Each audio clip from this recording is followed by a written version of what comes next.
अस्सलाम वालेकुम। आप देख रहे हैं पाक सीन 24 न्यूज़। मैं हूं आपकी होस्ट शमाइला खान। डोकरी से रिपोर्ट कर रहे हैं अमानुल्लाह जहतियाल। मदरसा जामा मोहम्मदिया सिद्दीक अकबर बाईपास रोड डोकरी में जमीयत उलमा इस्लाम डोकरी के इजलास का इनेकाद किया गया। इजलास जमीयत उलमा इस्लाम तहसील डोकरी के अमीर हाफिज़ मोहम्मद उस्मान जहतियाल की सदारत में हुआ, जिसमें हालिया बारिशों से मुतालिक तहसील डोकरी के यूनिटों दड़ा, बाडा कारानी, सेहड़ा स्टेशन डोकरी समेत सलाह मुतासरीन में दिए गए राशन और कई सामान की रिपोर्ट पेश की गई और जमाती कामों की सरगर्मियों को सराहा गया।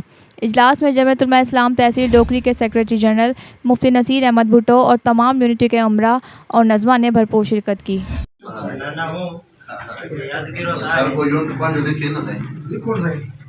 अब वो करेगी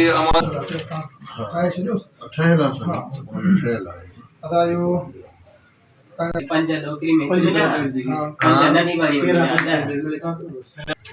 मासा सब तो ना के चार है चार मथा जो नहीं मथे आए हुए मीडी के में आ जो पेशन वाला जो नाला होगा सोना ayo बैंक थे तो